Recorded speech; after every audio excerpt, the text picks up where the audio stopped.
It's really slow. Table. This is yours? Yeah. Oh, sorry.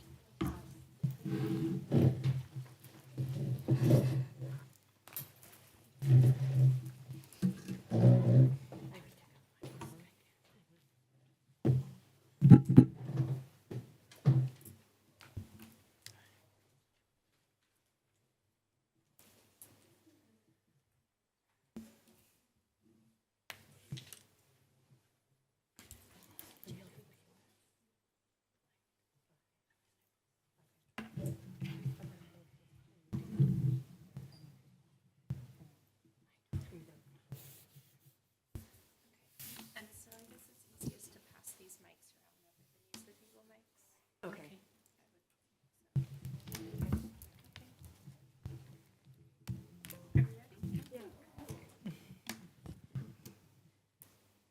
Hello? Okay, perfect.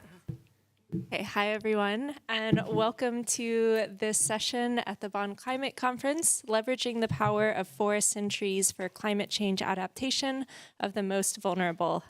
This session is organized by the Center for International Forestry Research, World Agroforestry, and the Stakeholder Forum for a Sustainable Future. My name is Gabrielle Lipton. I'm with the Global Landscapes Forum, and I will be your moderator. And this session is really important. It comes alongside negotiations that are happening here at this climate conference and leading up to the one in Egypt, COP27 later this year, happening around adaptation. And forests and trees have definitely been included in mitigation conversations.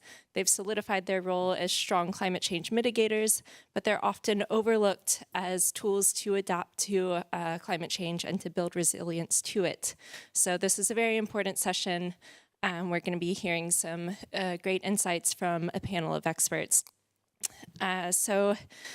Yes, so forests and trees receive in the single digits of percentage of all climate finance. They're often left out of NDCs, and they're often overlooked in projects and programs around climate change. So it's really important to incorporate them increasingly into these efforts, and we're going to hear about how to do that in this panel. So we're going to start by hearing a set of principles that's being developed by CIFOR and ICRAF in collaboration with the Food and Agriculture Organization of the UN. And this set of principles is really important because it's going to help guide countries on how to incorporate trees and forests into their adaptation and resilience measures going forward. So we're going to hear about the principles holistically, then we're going to hear from a few experts a bit more in detail about some of the principles in particular. We're going to hear a lot about how to help vulnerable groups adapt to our changing planet. And then we're going to close with a moderated discussion of questions from our in-person audience as well as our online audience. So this is going to be a great session. We have a lot to get through. But we're going to really hear a holistic view of trees and forests in adaptation. So we have with us Houria Djoudi, who's a senior scientist at the Center for International Forestry Research, CIFOR. We have Amy Duchelle, a senior forestry officer and team leader of forest and climate at the Food and Agriculture Organization. We have Charles Sarpong Duah, who's a monitoring, evaluation, and budgeting manager at the Ghana Forestry Commission. We have Eileen Mairena Cunningham, an Indigenous Miskitu from the Caribbean coast of Nicaragua, and the Vice President of Indigenous Women's Organization, Wangi Tangni. She also advocates for climate finance for Indigenous peoples and is an active observer for the Green Climate Fund. We have Jamal Annagylyjova, who's a forest biodiversity officer at the UN Convention on Biological Diversity, the CBD, and she's also heavily involved in the Nairobi Work Program. And we have with us Felix Dodds, an adjunct professor at the Department of Environmental Science and Engineering at the University of North Carolina, Chapel Hill, who's been working alongside the UN for decades and has heavily published on this topic. So we have quite a panel of experts from very diverse backgrounds, and we're going to jump right in with Houria, who's going to give us an overview of the aforementioned principles. Thank you, Houria. Thank you very much, Gabrielle. I welcome you all to this side event on adaptation and the role of trees or forests on adaptation. So as Gabrielle mentioned, we would like really to bring the role of trees and forests for adaptation more prominent in the climate negotiation, in the climate discussions, in the policies, and therefore we started this work with FAO looking at how can we do that. And we came up with an idea to have some principles about how can we do this integration in a good and efficient way. So how are we going to do this work? We started with a review of the scientific literature to get the set of principles. And then we looked, of course, for a framework where we can integrate that in a good way. And we decided that this framework should be a transformational adaptation framework. We did a stakeholder consultation last year, and we are presenting those principles at different venues to get your input, to get your discussions, and to move on with them. Before I go to the principles, I would just like to show some work we were doing in CIFOR about what is the role of trees and forests for adaptation. And we did this analysis, and we figured out there are 6 ways forests and trees contribute to resilience and adaptation. The first way is what we all know. This is the provisioning services, so people using the forest. When there is drought, people using the forest to get income, people using trees for food security. This is a very clear pathway of adaptation in trees. But there are also the regulating services, and there are many of them. So we have trees in agriculture, like in agroforestry, who provide regulation services like microclimate, cooling effect for the crops. We have also the watershed regulation role of the trees.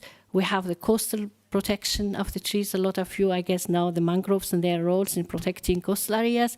We also have trees in urban areas producing adaptation services, cooling up the climate and producing other services in the cities. And we have also, which is coming more and more in recent scientific papers, the really role of trees and forests to regulate the climate even at the regional level and not only at the local level. Despite this role, despite this clear fact and the roles we are having, despite the knowledge we have, adaptation and trees is something really we need to work on, because trees are more prominent in mitigation. And while we were doing this analysis, actually, we were thinking that the current framing of adaptation itself and the business as usual of adaptation is not really favorable for the integration of trees and forests. And that's why we decided that we would work more in a transformative approach for this work. Here I just want to give some very, very few facts about the role of forests in adaptation, forests and trees in adaptation. And this is all science coming from CIFOR-ICRAF work, but coming also from other partners' work. We know that 30% of people in the tropic are highly dependent on nature. And we know that trees are extremely important for income of the most vulnerable. We have numbers between 20% to 28% coming from forests as revenue for local communities. And maybe even more important, in some work we have done in CIFOR, we found that people, families, women who use forest, for instance, selling wood or shea nuts, this work was in the Sahel, we figured out that actually those people are about 4 times more likely to buy cereals when there is a shortage of harvest. So here there is really the role of trees in terms of safety net for the most vulnerable people who are depending on these resources. So this is a very important point in terms of dealing with these vulnerabilities. So I think this I already said before. I was already talking about the transformational approach we used. We took, in the last year, there were a lot of discussion about, incremental adaptation, transformational adaptation, and we used one of these frameworks to figure out how can we bring the trees in the debate on adaptation. I won't go very long with this because I know I don't have so much time, but what we did is really looking at the shortcoming of the current framing of adaptation. And there are few few of them. And I will just give here some examples, like like adaptation is always taken as a scientific issue and technical issue. We need technologies to adapt, but in fact, governance and political issues are really extremely important for adaptation. We also think that we need to we need actually to resist the change, another example, but the change and uncertainty are a part of our life, and they will be something we have to deal with in the future. So we need to figure out to deal with them and to find win-win solutions rather than, resisting the change which is coming. The last point maybe I will make here is that adaptation, we think of adaptation as something as an adjustment of the systems we have now. But what we are saying is actually this adjustment, the incremental adaptation, is not enough. We need transformations if we are going to deal with the climate crisis. With that, I will move to the principles, and I will try to be not so long, and then I hope that I will get more questions on this and happy to answer them. So we came up with a set of the principles, and the first one is about communities first, because we feel that adaptation is very, very context specific. We cannot deal with adaptation at higher level. We have to go down to communities. And the same actually applies for managing trees and managing forest. If you put forest out there, you need a woman or a man or a child who will take care of this forest. The forest won't continue living if you don't have this care at the local level, just as a simple example. We see also that the second principle is about the integration in terms of policy. We see that adaptation needs to be intersectoral, and we need to understand the role of forests and trees in different sectors and not just in the forestry sector. So that this intersectoral work is extremely important as a principle. We need empowerment and asset. This is the third principle. We need the capacity and the asset at all levels, but also particularly at the local level, where we see, a lot of us are hearing that the money for adaptation is not reaching the most vulnerable, and this is an issue. These finance need to reach to the most vulnerable. We also need to think about distributive justice, and here, in terms of forests and ecosystems, it is extremely important because we see some, for instance, mitigation programs who might reduce the access of people to forests and trees, and if you think that those are the most important resources, as I said before, as a safety net. So we are actually reducing the adaptive capacity of people while reducing their right and access. This is extremely important also in terms of indigenous peoples and the right to resources.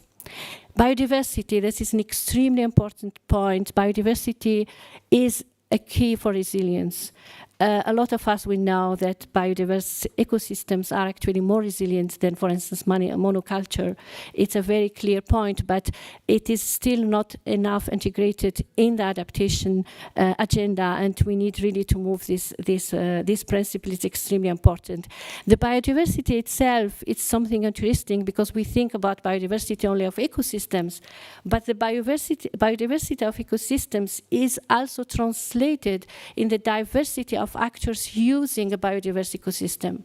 If you have a monoculture, for instance, in West or North Africa, then women and pastoralists are out of the system.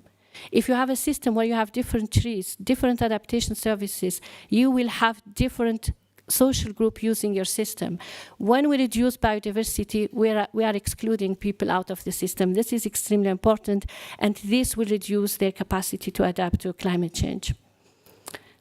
The next principle is the co-production. This is really important that we take different types of knowledge, including indigenous people knowledge, scientific, local knowledge, and we co-produce the solutions to adapt, and we don't have a top-down approach to them. Monitoring and scenario building is extremely important because the word we are talking about is a word we don't know. So we are adapting to something we don't know. Therefore, we need to have this flexibility of monitoring what are we doing against what is happening. The trade-offs and synergies is extremely important, and particularly here, the synergies between adaptation and mitigation. We used to this, kind of narrative adaptation and mitigation going in parallel, and we think that in terms of forests and trees, they are important for both, and they should play a role in bringing these two narratives together. Proactive transformation is the ninth principle, and here we mean that we need to identify transformative pathways and understand how trees and forests can play a role to move to this transformation. It is also important to know that, for instance, we have novel ecosystems. Ecosystems will change completely. And here, if we don't transform the way we use the ecosystems, we are not going to adapt. And the last one is the adaptive management. And as I said before, this means that we have to monitor in a way that we are learning and we are adapting our strategies to what is changing in our ecosystems. And those are the 10 principles we thought of, and I hope that we will hear more from you about what you think about them. So what are we going to do now next is that we are continuing with the consultation with experts to get more, kind of consolidate. And we also, this side event, for instance, today is one way of discussing these principles. I hope I wasn't so long. Thank you very much for listening to me.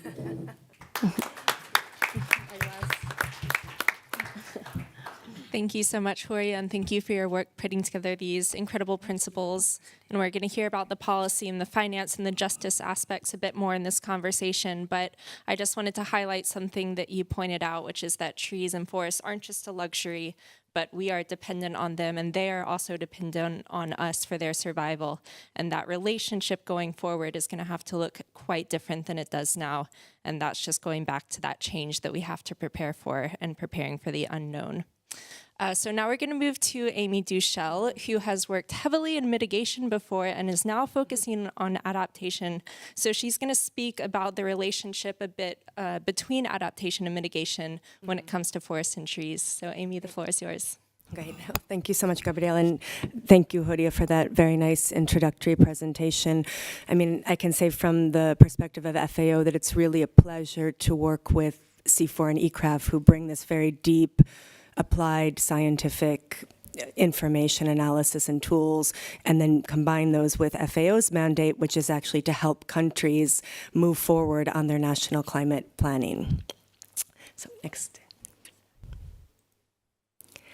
I think we all know that forests rose to the top of the climate agenda really because of their mitigation potential, and this is the AFALU solutions from the latest IPCC it's Working Group 3 actually, 6th assessment report. And it's just showing that, if you look at these bars, the reduced conversion of forests and other ecosystems is a major mitigation pathway. Of course, there's a lot of uncertainty around it, but it's on par with energy transitions. So in that context, and many of you who have followed the negotiations for a long time know that, as of about 2005, 2007, with the emergence of REDD+, reducing emissions from deforestation and forest degradation, forests got their place really at the center of these processes.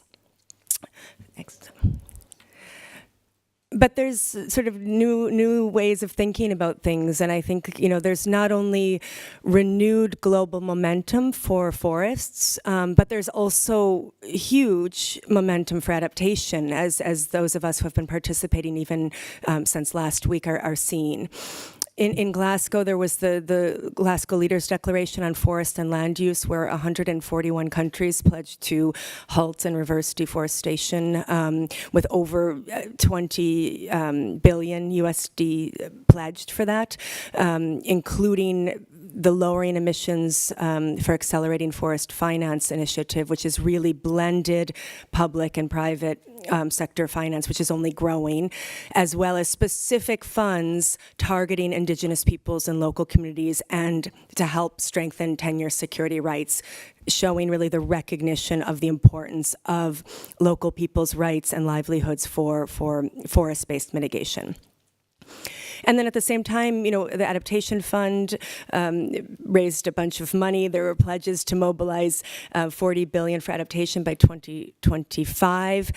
The global goal on adaptation and the global stocktake are starting to move as of this substa, and the links between them are very clear, and the global stocktake really includes an entire work area on adaptation, and so it's starting to get teeth, let's say, policy teeth, to actually move this forward. I found the Article 6.8 on non-market approaches discussions quite interesting. There was a workshop last week where it was very clear that these non-market approaches are a way, through cooperative approaches, to raise ambition in NDCs, a way to actually scale a lot of the forest-based solutions, not only for mitigation, but also for adaptation and resilience. And adaptation and resilience were really a focus of a lot of those discussions and parties' interests. And then the last point is really this momentum generated by the UN Decade on Ecosystem Restoration, which is co-led by FAO and UNEP, and really understanding the potential of ecosystem restoration for enhancing adaptation benefits as well as mitigation and biodiversity benefits. Thanks. And then this is only backed by the latest science. The IPCC Working Group 2 report highlights forest-based adaptation as really one of the most feasible options with strong synergies to mitigation. And actually in their report to the global goal on adaptation, they called out forest-based adaptation as really a showcase for how this can work in terms of feasibility and synergistic approaches. And I think we know that. I mean, when we're talking about forest-based adaptation options, we're talking about conservation, sustainable forest management, restoration, you know, a lot of the things that we've been working on a long time, maybe from a mitigation standpoint, but from a different entry point. And I think that's really important because the rationale is different, and the rationale of, as Houria said, really putting local communities and Indigenous peoples at the core of this. And if you've read the Working Group 2 report, climate justice, equity implications are really also at the heart of the adaptation options that are being assessed and promoted. And then finally, just to say that FAO is, has sort of these very practical ways of trying to move this agenda forward. We had an entire session at a sub-theme, so it ran through the entire World Forestry Congress on nature-based solutions for climate change adaptation and mitigation and biodiversity conservation. The Seoul Forest Declaration, I mean, this is the result of, I think it's the largest World Forestry Congress to date. It was 15,000 participants, 10 of which were physically in the Republic of Korea and 5,000 online. But, really emphasizing, of course, how forests offer nature-based solutions, but that there's an urgency for action. And there's a few action points that came out of the World Forestry Congress. And one is really more emphasis on forest-based solutions for the interlinked crises of climate, biodiversity, and land degradation. And what we're trying to do in that context is really raise the global profile of the importance of forests and trees for adaptation. So working with CIFOR and ICRAF to take these principles into practice and actually work with FAO's members to support them in not only understanding these principles and why they're important, but then also incorporating those into NDCs and the national adaptation plans. I think the second action point focuses on using the best scientific and technical knowledge, but also traditional knowledge, and really partnering with Indigenous groups. There was a wonderful side event yesterday from COICA, the coordinating body of the Amazon Indigenous peoples, and they're really talking about how because of climate change in the Amazon, their ecological calendars are completely shifting. So trees that have fruited over time, animals that have been hunted because of sort of seasonal patterns, disease, the schedule of diseases, so Indigenous peoples are having to adapt their own traditional knowledge because their environments in which they're so embedded are changing so quickly that they're almost unrecognizable. And so I think understanding which adaptation options they are pursuing in this context based on their deep understanding of these ecosystems and leveraging those. making links to forest carbon finance. I've worked on REDD Plus for 15 years. I think we're finally seeing the mobilization of the kind of finance that we were hoping for a long time. And this doesn't need to be just about mitigation. This is also about adaptation and building resilience. And then finally, monitoring. You know, we really we're hearing in the context of the global goal on adaptation, measuring progress. How do we measure progress? What are we measuring? What are the best ways to do this? And really, you know, we're thinking of this in the context of forestry and really leveraging the advancements in national forest monitoring, earth observation systems, bottom-up approaches for forest monitoring, and putting that in the context of monitoring and assessing changes in adaptation services that are provided by forests. So I will end there. Thank you.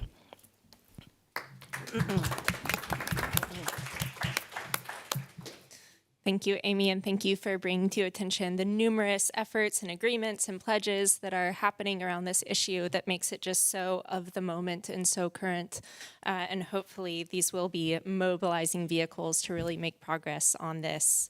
And again, focusing on people at the center and the local communities and Indigenous peoples, which we're going to get to in this conversation.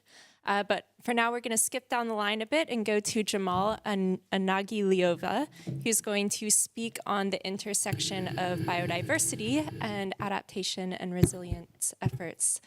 So Jamal, all you. Thank you. Thank you. Thank you, Gabrielle, and thank you for inviting for this very interesting discussion. And first of all, pleasure to be with such a great speakers today. So I'm working in the Secretariat of the Convention on Biological Diversity, and the Secretariat also been collaborating or been a member of the biodiversity thematic expert group of the Nairobi work program. So this is one of the thematic expert group under the Nairobi work program, which is led by the Climate Change Secretariat. So the Nairobi Work Program is the mechanism, so I'm sure that you're probably not the group I should be talking about the Nairobi Work Program, but it's one of the first stakeholder engagement mechanism under the climate change, which is to bring and to facilitate the knowledge exchange between the countries, the non-party actors, and also to identify what are the knowledge gaps in terms of the adaptation. So, and for the second week of the subsidiary bodies meeting, we heard a very strong emphasis from the countries being placed on the adaptation. So there is still not enough attention given to adaptation, which also leads to not sufficient finance for the adaptation. So therefore, I really see that this work of Nairobi work program is very, very critical to this end.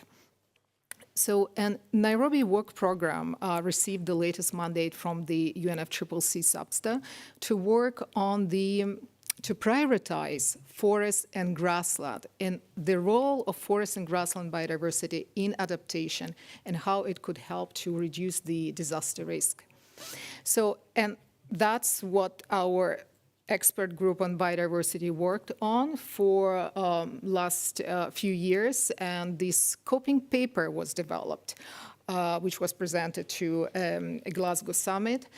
But before I go to the knowledge gaps which were identified, I think it's important also to talk, maybe briefly, because we extensively discussed that why forests and grasslands were actually requested by the parties to prioritize for the adaptation. So we heard already a lot on the forest, but I want to say that the grassland, in fact, received much less attention than forest, and there is much scarce data on the grassland. Mm-hmm. But nevertheless, these two biomes, the forest and grassland, first of all, they're the biggest biomes, so they occupy jointly more than a half of the land surface. They're carbon-rich biomes. They're also biomes which are under the very huge pressure from different drivers, the agriculture expansion, but also climate change, wildfires. The recent data from FAO, the Forest Resource Assessment from 2020, showed that we are losing forest So, and for the last 3 decades, we lost the forest area, which is comparable to the size of India. This is huge. And although the data shows that that forest loss is being stabilized, it's not really increasing that much in the recent years, but still in the net, like we have a net loss of forest. And what we're losing is a native forest, and what we're gaining, a plantation. And this is a very alarming trend. Of course, the plantation and managed forest is unavoidable. We still consume a lot of timber, each of us, like for different purposes we don't even think about. So it means that the plantations would be still needed, but that's where the biodiversity safeguard is so important. Also when we come to the adaptation activities and the mitigation. So the what is also important to mention that the forest and the grasslands as the 2 natural biomes which coexist, right? So they coexist and they interact in a very complex and delicate way. And that's where we could also see the increasing report of maladaptation in the forest and grassland biomes. So we see the forest being planted on the non-native forest land, and so we also see the loss of the grassland. And the two interesting and striking example, which actually a bit like polarized example on the very nicely illustrating this very delicate relation between forest and grassland, as one example coming from Brazil, when deforestation leads to like a huge runoff in the Parana River catchment basin. And this is one of the case study which is included in the scoping paper. Where the indigenous communities were trained how to manage the protected forest. They were also trained in an alternative livelihood so that they prevent expanding the agricultural land into the forest. So, and by this, they were protecting the forest, they were reducing the runoff, and they were actually reducing the drought and the landslides effects. And another interesting and extreme example of where comes from South Africa in the Cape Town region, which in 2019 got the day zero, where the drought struck and the whole Cape Town region almost ran out of the drinking water. And the one part of the problem was that in the catchment area, there were many non-native invasive trees introduced from the timber sector, acacia, eucalyptus, pines. So, and those big trees, of course, were consuming much more water than the grassy land in the catchment area. So the control of the invasive and non-native tree species is now also the part of the solution to reduce the risk of drought. So, and what is also important to say that with all that, the scoping papers and the case studies which the biodiversity expert group has analyzed, although there is a recognition of the nature-based solution or ecosystem-based adaptation or eco-DRR, still what we found out that they're mentioned in the national adaptation plans or the NDCs in a very general way. So there are no indicators, there are no specific measures. So, and this is also probably part of the reason why the forests received only like less than 2% of the climate finance.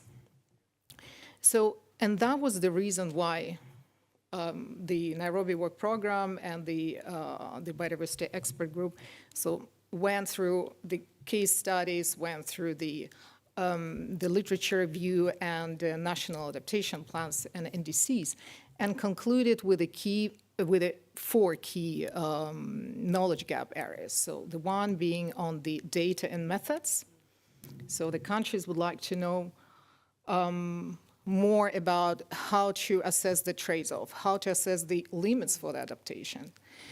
So the countries want to have more capacity building on how to plan the cross-sector approach for the forest and grassland in the country. So how to mobilize innovative finance.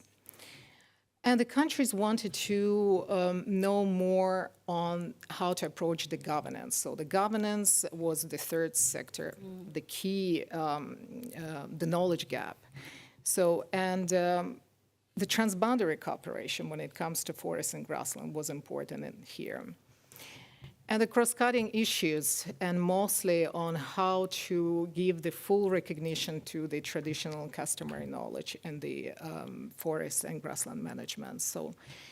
So with these key knowledge gaps which were presented, so now the Commission on Adaptation, of course, they're working to produce the sufficient knowledge and to cater now the countries according to those needs.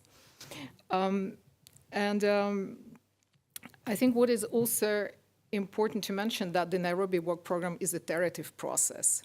So it will be evaluating, so what was the effect of and which impact had this work. So, and we hope that we will find also a very good mechanism how we can see the feedback from the countries, how those areas and those knowledge which was generated through this program was actually helpful at the country level. And what is also I want to mention, since we're working on the Secretariat on the Convention on Biological Diversity, having worked on this paper, I think since the paper primarily addressing the climate change focal points, I think it's equally useful to the focal points of the Rio Convention. It's important for UN Convention on Combating Desertification, which is like more as a dryland convention, gives more attention to grasslands. And for Convention on Biological Diversity, of course, the forest is one of the biggest program of work. And this is also in the center of the post-2020 Global Biodiversity Framework, which will be adopted by end of this year. So, and the Global Biodiversity Framework, it looks at the natural, managed, converted landscapes. So it's, it would be interesting to see how this document could go really beyond just the Climate Change Convention and being used, you know, with a broader group of people. So I stop my comments here. Thank you.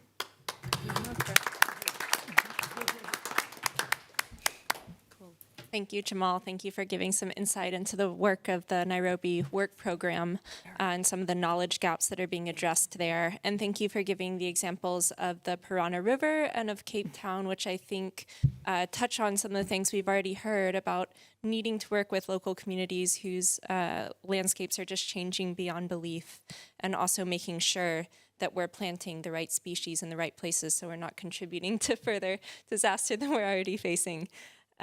So thank you for that short presentation. So we're now going to move on to Eileen, who's going to give us some insight onto the importance of Indigenous peoples in managing forest and tree-based ecosystems, and also looking at funding for these groups as well. Thanks, Eileen. Thank you. And thank you also for the invitation for this event. I think it's really important to bring Indigenous people to the table always, and because it's forest, and we have seen around the world that the best managed areas and the areas with more biodiversity are those lands and territories of Indigenous people. We have heard in all this international discussion about the recognition of forests as one of the important components for the capture of greenhouse gases and this potential of mitigation of the forest. And I think for a lot of years, this has been the discussion around. So it's interesting to be sitting here talking about adaptation in forests. And so we also know that the deforestation and land use are one of the major sources of land use change, is one of the major sources of GHG emission. And I think one of the important things here indigenous people don't deny anything of this. And this potential of mitigation of the forest. But I think, and you say that now forest is always is the solution. I think for us, forest has always been the solution. Grassland also. I came from an area that we have forest and grassland together, and because that is the area where we live and the area that support of livelihood and our way of life. So it's important to recognize also for indigenous people that forest is beyond those carbon sink, because we maintain this link with the territories, and because our livelihood depends closely to these natural resources, because we obtain the medicine from these areas. We obtain materials for build our house. And I think one missing part maybe in all this, and I think you say, in the discussion always is about the spirituality and the importance for us of the forest and the natural resources, and also from the different ecosystem. I think it's one of the issues that indigenous people also want to raise is, yes, forest is important, but there is a lot of other ecosystem where we live, where we work to have maintain the biodiversity. As you say, grassland is one of these, but we have a different ecosystem, and we are trying to work and adapt in these different ecosystems around the world. So, as I say, is the forest, the ecosystem are important because we have sacred sites in this area, and at the end is the inherited area from our children. And we always see the forest like with this integral vision, more holistic way. It's not only the trees, and this is the area where we always have been living. So we want to reiterate that also it's important to take into account, I think all of you have already said, that there is this close relationship between traditional knowledge of indigenous people and also adaptation. We have not been possible to adapt, and you say yes, it has been really more and more impact in our lands and territories, so the adaptation also has been, we have dealing with more challenge to adapt. And you present the example of Coca yesterday, and I was talking with some indigenous from Yucatan in Mexico, and they say when a hurricane is coming, a storm is coming, this kind of specific bird will appear around this area. So all this information, I think it's important to take it into account. I know when we came to this global negotiation, people think that we're crazy because we're talking about the movement of this bird, or in my community, we have a lagoon, and if a specific fish is coming near the shore, we know it's coming a hurricane. So these are elements that are important to take into account. And then we have seen there is a lot of examples how indigenous people around the world are doing adaptation. We see, and I think you present before, I was hearing and I said, okay, these are things that we're doing, like extraction of timber and non-timber product in a sustainable way. The harvest of pine resin or use of timber for the construction of housing, an utilitarian artifact that help the communities also to generate income and help to build the resilience in our territories. And also the harvest of products in the forest to secure our food sovereignty. There is a lot of different species, mushroom, meat, that we take from our lands and territories. Also the medicine that a specific person know about this in our communities. And also other communities have been developing some action around agroforestry process system. And also the mangrove, as you say before, we take a lot of product from this area. And so the management of these areas are being very important for the adaptation also. Communities in Africa that they are doing different way of nomadic now, so like a way of adapt to the climate change. And we have seen in different research at global level that also this, you say, I think we always say culture is not static, so all this traditional knowledge had been changing, had been innovated, had been adapted for all this process. And I think it's important to follow up this, to include in all the research and also in policymaker at national level. Okay, but I think we have a lot of experience. And I think the big challenge here is, as you say, the finance. Because when we see, when we talk about forests, for years it was only about red plus. It was a lot of movement around finance all these red plus activities.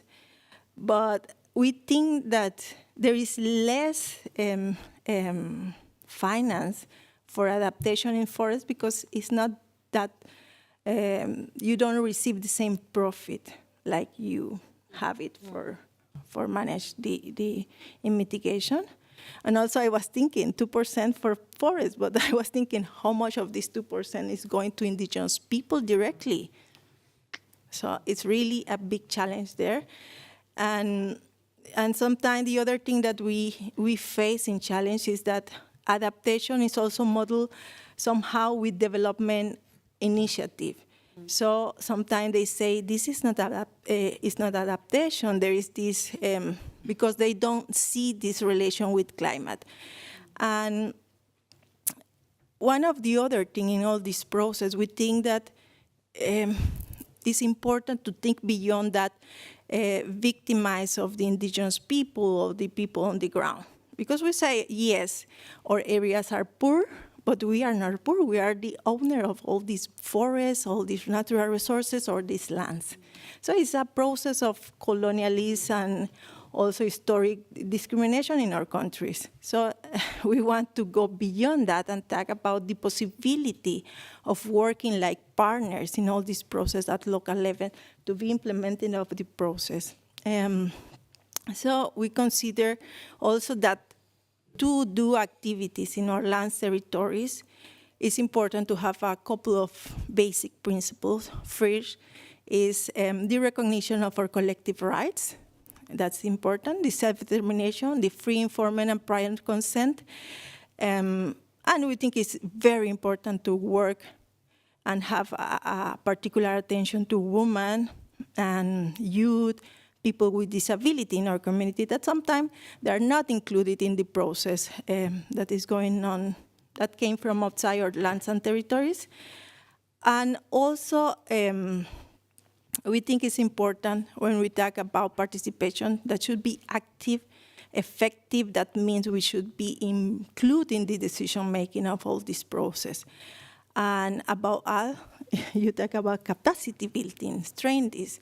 It's important to strain the capacity building of indigenous people, but also it's important to improve the capacity of those that came to our lands and territories to develop process. It's not just one way, because I think we both can learn.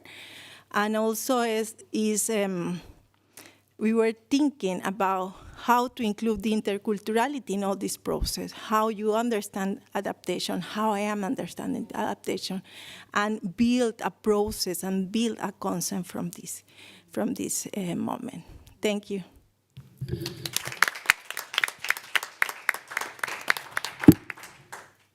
Thank you so much, Eileen. Thank you for highlighting the wealth that exists in Indigenous communities beyond just our traditional definition of what wealth is, the spiritual wealth, the medicinal wealth, the material wealth that exists there in your lands, and just the knowledge that we can't learn from Google, that we can't learn from even satellite imagery, but it has to be through that meaningful engagement that you just ended with speaking about. So many good points made there. So we're now going to move to Felix at the end of the table here, who's going to give us more insight into the breadth of vulnerable communities that we're discussing here. Again, going back to the title of the session, it's about adaptation for the vulnerable. So he's going to give us some insight into who the vulnerable are. Thanks, Felix. Oh my God, thank you for that. Let me just pull this over. Move a little bit in. Can you hear me? Do you want to swap? Yeah, let's swap. That'll be easier.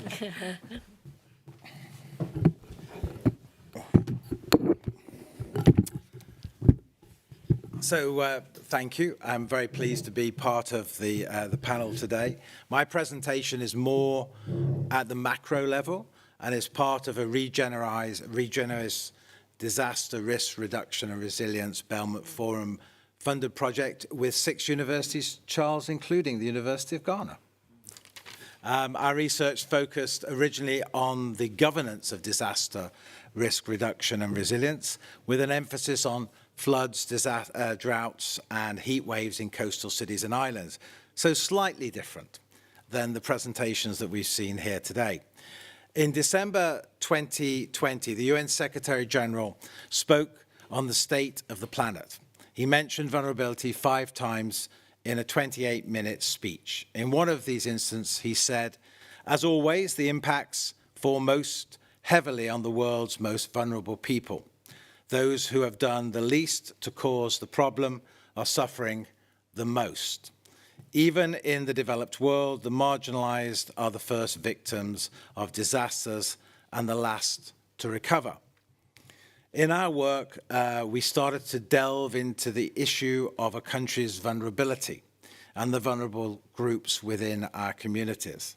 The motivating question behind my presentation is as following: how should we address disaster vulnerability at the regional and global levels in a way that also informs the local levels? I don't have the answers. So if you've come for the answers, that will have to be another discussion. If you could put the second slide up. I have 5 parts to my presentation. I'm going to describe our journey related to vulnerability indices so far and where we hope it will lead. I'll give an overview of the existing UN work on vulnerability indices for countries. But as you know, vulnerability is important at the country level and below. Third, we believe that the multi-dimensional vulnerability indices need to include vulnerable groups. Fourth, I will briefly discuss where vulnerability is being addressed within the UN system. And finally, I'll pose some questions we would like you to consider beyond this conversation. By the way, this may look like Wonder Woman, but if anyone is in the audience from Warner Brothers Trademark Division, I assure you it is not Wonder Woman. If we have the third slide. If you keep going, it'll give you the things that I've just said. Okay, next one. There we are. The path to Bonn, how have we come here? If you could press the next button. So the Re-Energize US team was studying governance of disasters at the federal, state, and local levels using North Carolina as our case study. We organized a number of workshops, and due to those stakeholder workshops that we found, surprisingly, that there was no universal or global vulnerability index, or for that matter, vulnerability indexes for vulnerable groups. If you could press it again. The finding caused the need for a broader and more coherent approach to vulnerability indices, recognizing the enormity of the scope and the importance of the challenge. So we pushed the decision up and the discussion to the International Science Council, and we were able, if you could press the button again, to then, with them, go to the UN Disaster Risk Reduction Conference that happened, as you can see, a few weeks ago in Bali. And if you could put the next one. We've then come to the Bonn Climate Conference to have a conversation about it. And the the International Science Council is contributing a piece of the puzzle towards a solution by engaging academics and practitioners to look for a path forward that can complement the UN processes. The story will be continued, but its next turns depend on the feedback we get and where the journey takes us. So if you can put to be continued, I don't know if anyone recognizes where that comes from, but it seemed appropriate. And if you could move to the next slide, and the next one after that, we're going to deal with the issue of the MVI. In December 2020, the UN General Assembly called upon the Secretary General to make recommendations for the development, coordination and potential use of multidimensional vulnerability indices for small island developing states. If you could move on. How did we get here? Let me take you back to the early 2000s. Originally designed in 2000 and subsequently reviewed in 2005, the Economic and Environment Vulnerability Index, or EVI, is one of the earliest vulnerability indices at the regional and global level. Since 2005, the EVI has served as one of the 3 criteria that the UN Committee of Development Policy uses to identify and graduate countries from the least developed countries designation. It consists, as you can see, of 2 dimensions of vulnerability, economic and environment, and 8 indicators. It's developed from an agreed method that is reviewed every 3 years. One of its major strengths, if you could move to the next slide, is that it has data going back for 143 countries back to the year 2000.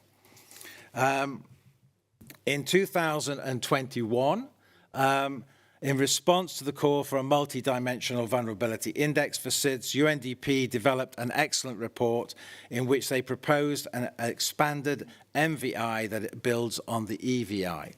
The UNDP MVI includes 11 indicators from the EVI and the World Bank, and the indicators represent 4 dimensions of vulnerability: economic, financial, environmental, and geographical. And while the MVI has been focused on small island states, as you can see, there's 126 countries that it has data going back to. If you could move to the next slide. More recently, we've learned of the interesting work that's been undertaken by the UN Office of the High Representative for the developed countries, least developed countries, landlocked developing countries, and small island states. Specifically, their proposed MVI links for the first time vulnerability and resilience together, using dimensions of structural vulnerability and structural and policy resilience. And we think this is a very promising start. If we move to the next slide.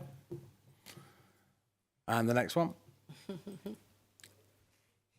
So far, we've looked at vulnerability indices at the national and regional level. We're going to develop more comprehensive vulnerability indices. We need also to look more closely at and involve a broader range of groups of people who are vulnerable: Indigenous peoples, peoples with disability, marginalized peoples, youth, the list potentially goes on. There is only one vulnerability indices for one of those groups, and it's been developed by UNICEF. And as you can see, this one deals with climate and environmental shocks and stresses, and includes a number of key indicators, which I think you perhaps are familiar with in other forums. If you could move to the next slide. Its second pillar deals with poverty, water, sanitation and hygiene, education, child health and nutrition. We think there needs to be work done to develop these other vulnerable groups indices within the UN system, as well as addressing the issue of regional vulnerability indices. If we go to the next slide, and the next one. And so this is where the UN system is discussing vulnerability. And as you can see at this point, we hope we've given an understanding about where we are with vulnerability. It's a good starting point, but we're worried that the process is fragmented and at a point when we need to bring this all together. The UN system is in parallel, but not yet in concert. There are many things that are missing from this discussion, and one of the important gaps is peace and security. The COP27 presidency has identified that if there was a regional indices for Africa, it would need to include peace and security. In general, we believe indicators need to be custom to the region to capture local dimensions and reflect the needs of local vulnerable populations. A coordinated and coherent process is critical to take advantage of the existing work and momentum and to prevent further fragmentation. Next question, next slide, and next. So these are the ones we want to leave you with, a set of questions we don't have the answers for, but we'd love you to get engaged in the discussion.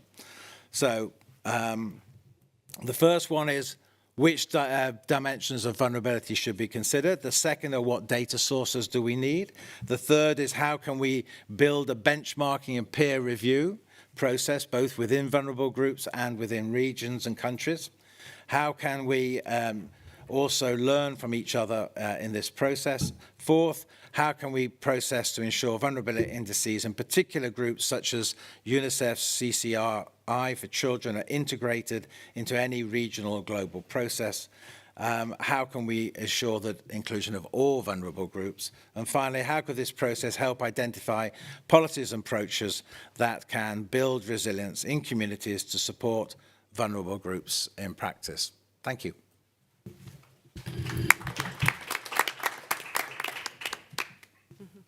Thanks so much for that really nice backdrop on what vulnerable means and how just the policy making that's been happening around it and hasn't been happening around it so far, and what it's going to take to come to agree on some principles and indices and definitions of what vulnerable means in today's changing context. So we're going to move to our last speaker before we go to the audience Q&A, so you can start formulating some questions in your head to ask our great speakers. But we're going to end here with Charles, who's going to give us a policy-making perspective on this issue we've been talking about. So Charles, over to you.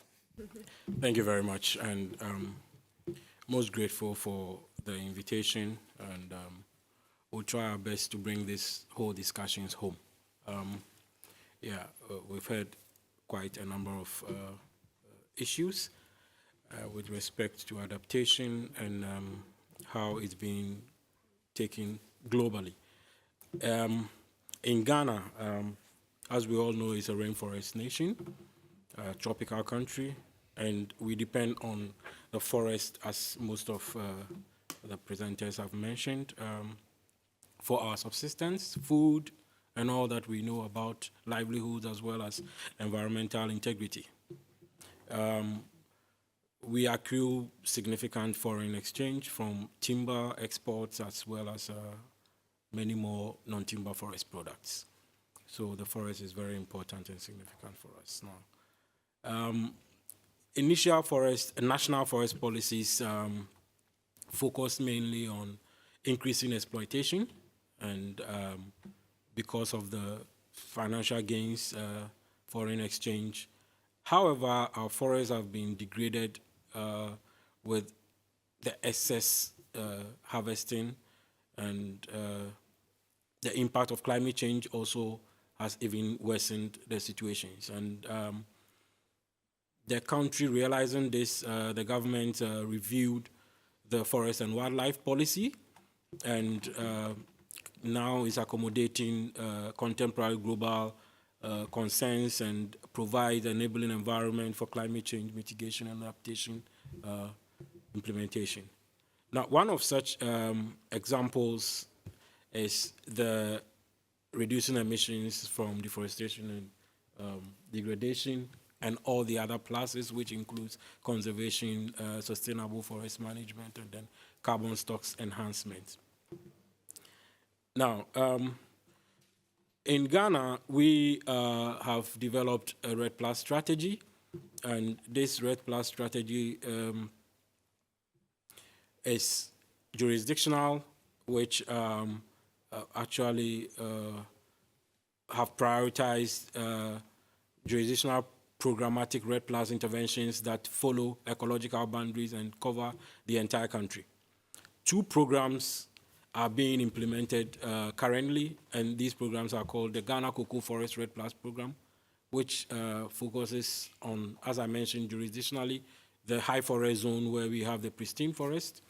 And then we have the second one, which is the Ghana Share Landscape Emission Reductions Project, which also focuses on the savanna regions of the country, which was mentioned, the grassland areas, probably the Sahelian regions of the country. And so you find two different, very extreme ecological conditions, and we have plans or policies to deal with such a diverse, ecological areas.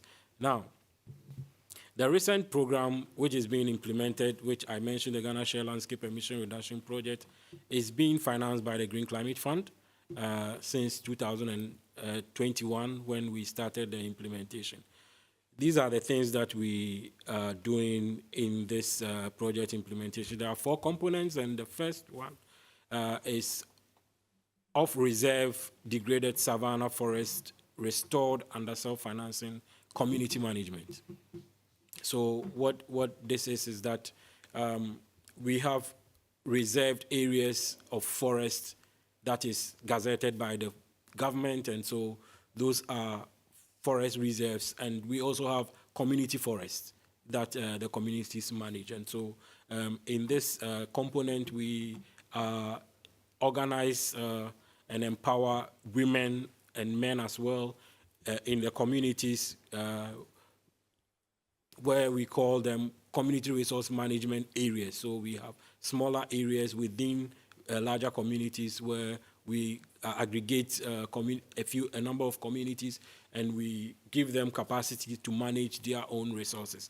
And we call these areas community resource management areas. We also undertake participatory development and implementation of sustainable multiple use forest management systems on about 200,000 hectares of savanna forest lands, where we support them in management. We support the enterprise development and the creation of optimal levels of revenue generation and employment equitably for women and men in the communities. And we also build the capacities.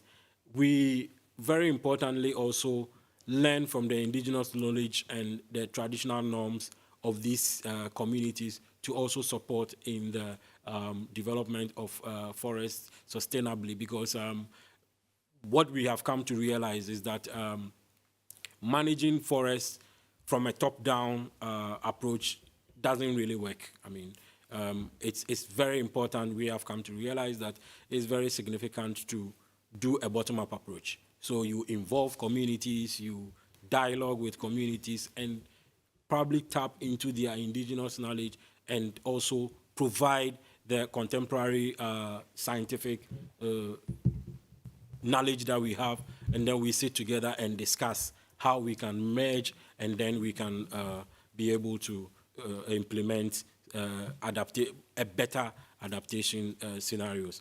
Now, the second component of this project implementation deals with the degraded share parkland restored through public-private partnership. Here, what we call parklands are areas that are closer to the homes, the farmlands, the fallow lands, and the lands, that landmass that are within their settlements. And the our objective of this output is to be able to plant up about 1.7 million shade trees within the landscape. And in this approach, we are actually planting over 3.5 million trees. But we are hoping that, of course, there are survivals. So with even loss of, if we even target 50% survival, then we are left with 1.7 million. But we are hoping to even get more than this. And in this, we are establishing pathways to scale landscape restoration across the northern savanna zone and engage in multi-stakeholder processes. And also, we are setting up a number of nurseries using these community members as well, and providing them with training in doing this, especially with the women groups and cooperatives. In addition, we are targeting for the about 480,000 indigenous trees. So we are not only planting up the shade trees, which, of course, shade trees are indigenous within the northern savanna zone, but as we have already mentioned on this panel, it's also important to have a mix of trees so that you would be able to see biodiversity and all that we have talked about. So we also have a plan of planting about 480,000 other indigenous trees within the landscape. Now, beyond that, we are also in the component 3 now coming to the forest reserves. So within the forest reserves, we are still working with these community members, fringing the forest reserves. So we are establishing what we call modified Tunja system plantations. And these modified Tunja system plantations, what we are doing is that we engage as a government, we engage with community members to provide labor and provide the strength to undertake these plantations. So they would do the site preparation, they would do the pegging, they would do the planting and the tending of the trees that have been planted. Then the government provides technical support and provides all the logistics, the seedlings, the protective clothing, and also the equipment that they will need to do the work. Now, we have also established a very consultative process of developing a benefit sharing plan, where these trees, when you support as a community in establishing these plantations, there is a benefit sharing plan where the government takes 40%, the communities, the group. So we are separating the communities from the group that support in the establishment of these modified Tunja systems. So in part, if I should separate community and government, the community is getting 60% and the government is taking 40% with the responsibilities that I've already mentioned. But when we come to the 60% going to the community, the group that undertake the plantation itself takes 40%. And then the remaining 20% goes to the community and the traditional authorities that own the lands within the community. So we realize that those that come forward to support in this establishment gets even beyond the 40%. They also share part of the 20% that is remaining. And beyond that, as we have already mentioned, within this landscape that we are talking about, there is a threat of fire. And I mean, it's very fragile. And so we also have an activity to undertake fire management and also using the communities to do fire patrols and protecting the plantations from fire. The last component deals with REDD+ systems operationalization, and basically this is where we try to do what we call the National Forest Monitoring System within the landscape. This is a web-based forest monitoring system where we are able to monitor whatever is going on within the landscape, whether we are able to, we are succeeding in the carbon stock enhancement that we are doing, and whether we are also able to prevent emissions as much as we intend to do. This is what the government is doing, part of the things that the government is doing in Ghana, which links so much to what we are discussing in terms of adaptation on this. So I wouldn't want to take much time. I think I will pause here and then allow for discussions on this. Thank you very much.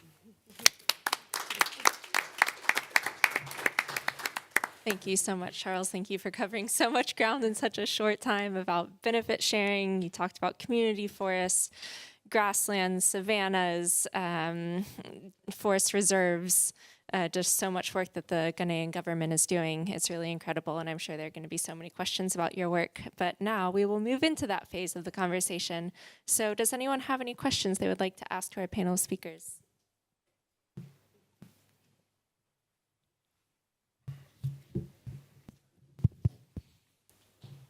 Well, thank you very much for this very interesting panel on climate change adaptation. First of all, I'm Leon Meyer-Ermgassen from Institute for Ecology and Action Anthropology here in Germany. Just yesterday we were walking through the forest just close to here, and we were seeing that all the conifers, all the northern trees are dead. In the past, our ancestors planted them because they thought, we destroyed our land, now let's make our timber production, plant a lot of trees to save our ecosystem, our nature. And now we are seeing, well, this is nothing, our timber production has nothing to be with climate change adaptation. We are destroying our nature, our ecosystem with it.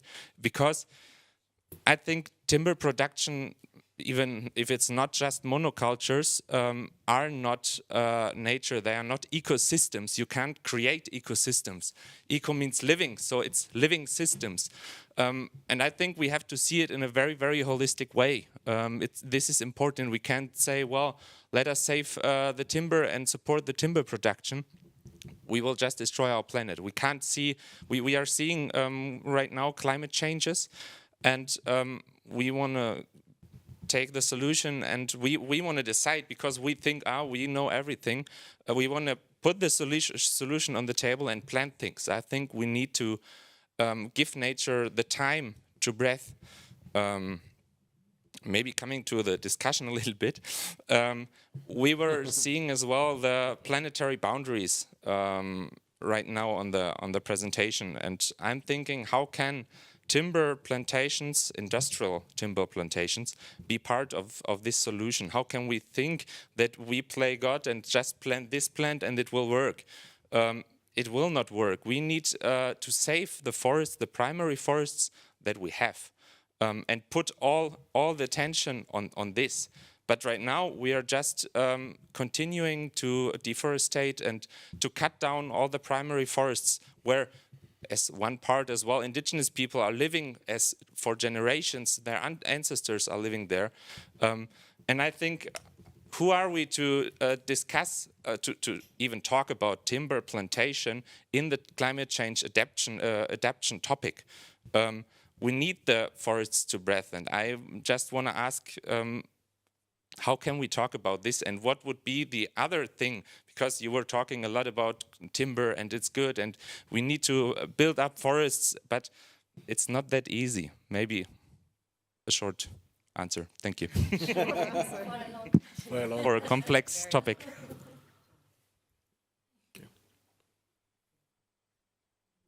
Okay.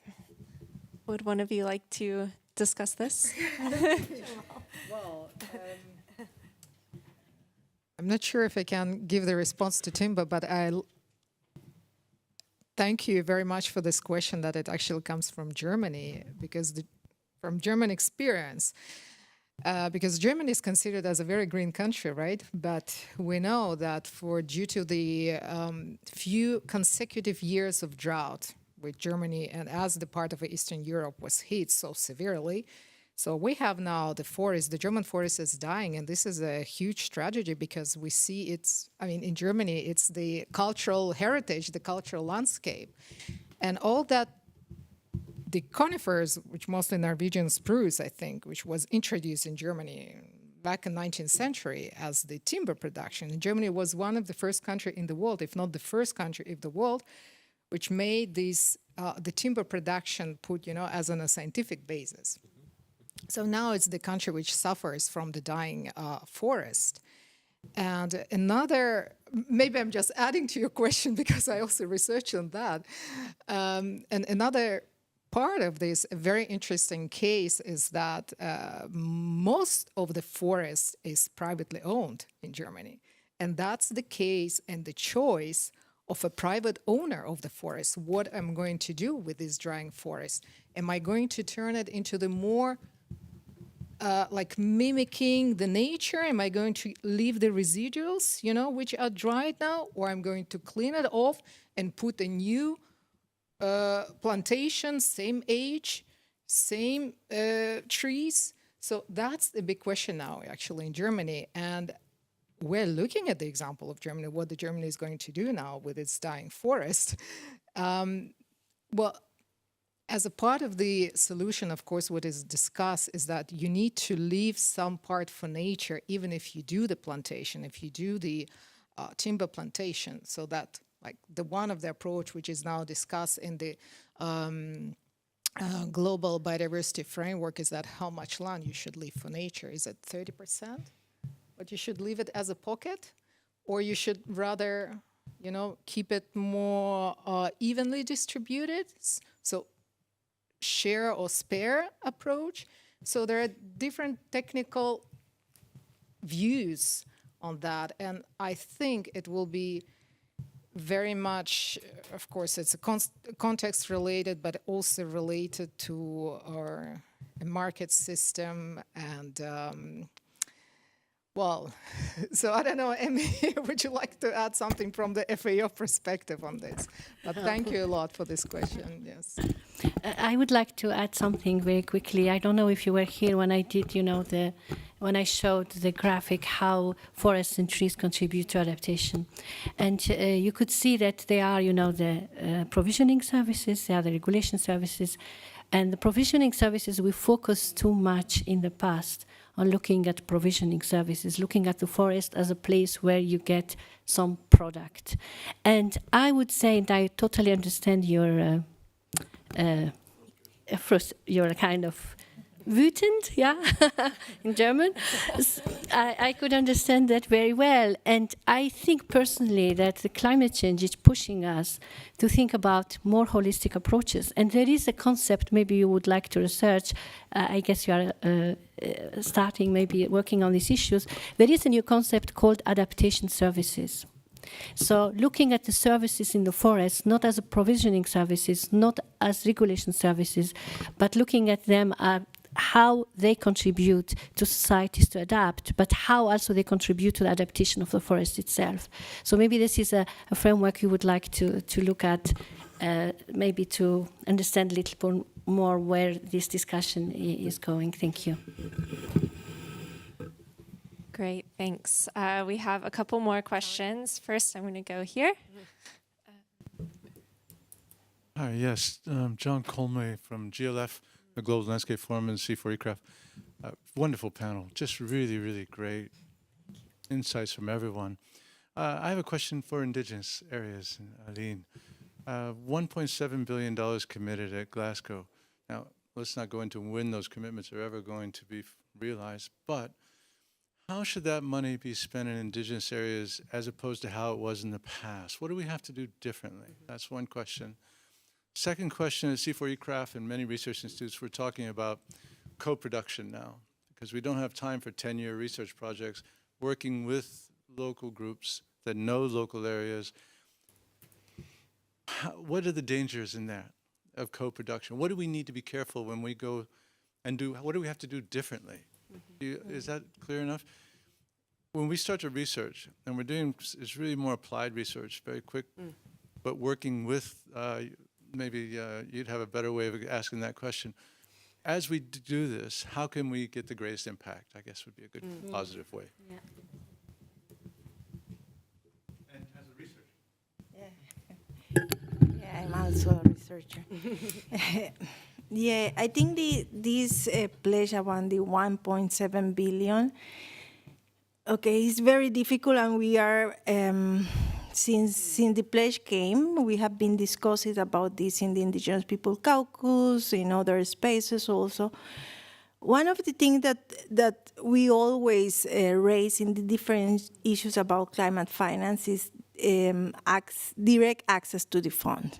And that is why we are always advocating direct access to the fund.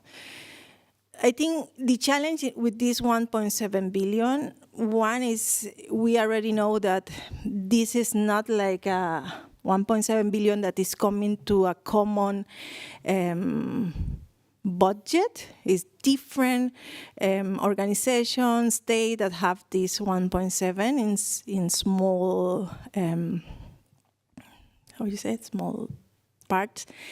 And then, so we have, one of the challenges how we get to this, because we don't even know exactly where some of this 1.7 billion was already committed. It's the same work, I don't know, I'm going to put the example of Ford Foundation. They always have this amount for Indigenous people. This is only adding to the pledge, but it's not like it's going to be extra money including this. But what we had been discussing is we want that this 0.7 billion have strong safeguard. So we want that these funds also don't go through intermediaries, organizations, or entities. We really think, and if go through intermediaries, should be indigenous people-led organizations. That is one of the things. And we have examples in a global level of indigenous people-led funds that are doing a great job. And even in climate change issues. So that's one of the things about this. We even are discussing other possibilities, and I think it's important to know that this is not the first time we are discussing about how to access directly to the funds. There had been some experience and exercise that we have doing through IFA, to FAO, UNDP, that we had been discussing how really the process should be directly to indigenous people. We still don't have a prescription about this, but I think it's important that we will be always in the table of negotiation, because we're talking about, it's money for climate action, it's money for secure lands tenure, and we should be there defining exactly what we want from the ground. Not only the organization of the just people that are at the national level, but also on the ground. And about how to do different about research. I think CIFOR have doing a great job, because I was working in one university with CIFOR before. And what we did is we developed the research with the people in the communities. So what the people know, what information we know we want, what information we want at grassroots level. So, and we define also a methodology to work with the indigenous people and indigenous women in the community. So I think it's important to include in all this research process the people from the ground.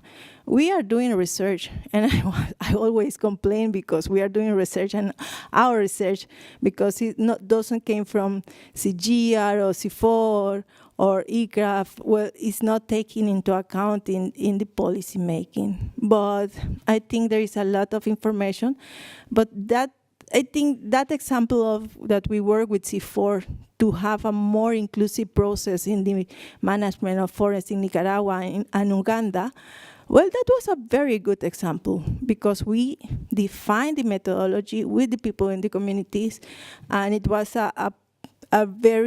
it was not the researcher coming to the community. It was a collective process. And the other thing is, when we do research, always we have to follow protocol of the communities, the communication, the way of working. Yes, thank you. Thanks. So a true participatory approach. So we're almost up on time here, but I know we have at least 2 more questions from the audience. It looks like more. I'm not sure if we're going to get to all of them. Do we have capacity to go a little over, or do we need to cut off strictly at time?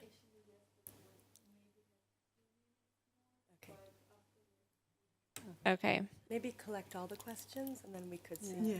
Great. So we have our first one here. Okay, hello. My name is Sabine Reinecke, University of Freiburg.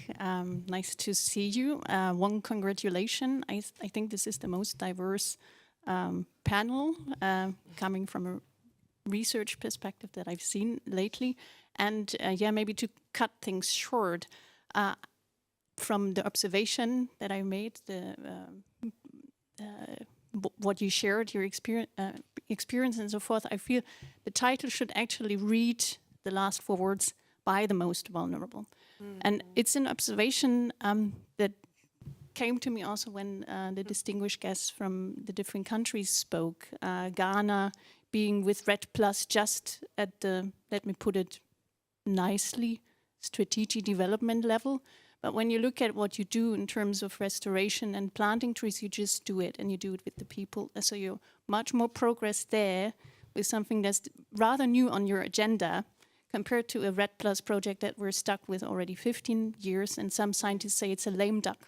That's what it is, and I see so much progress here, so much innovation, so much ideas, and it only happens when you work together. And it's partly maybe a answer to the first intervention, which I didn't want to digest, because for me plantation is not just industrial plantations, it's a big question of who does it, where, how, and who's empowered in this process, and it not necessarily means that you're pushing away grassland. You can have integrated approaches. So didn't want to be psychologist and analytical here, but I felt this was a key message from your panel, and it's such a shame that we're in parallel with another forest event now, because this is an important message, and just seeing how quickly you can move if you reframe it in the right way and work with the people.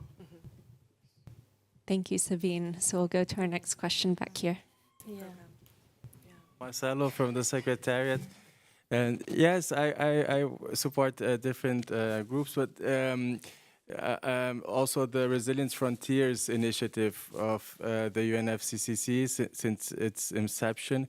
And I was really impressed by the work of all of you, and what you really gave us insight on the principles that were shown at the beginning, the 10 principles.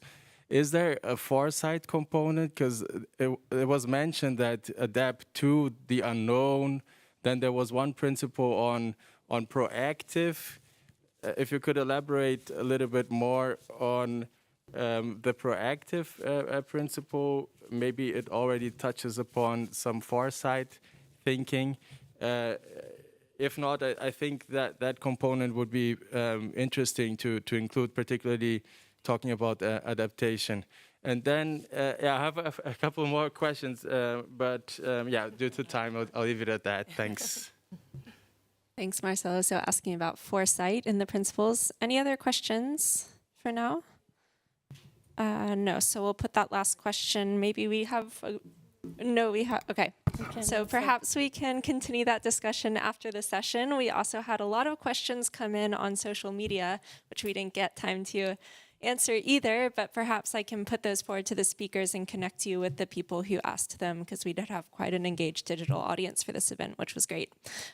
So with that, we'll close quickly to not stress out our colleagues here at the CCC. Thank you so much for taking time out of your afternoon. And yeah, we can continue the discussion right outside in the corridor if you like. Thanks to our speakers. Thanks to everyone once again. Thank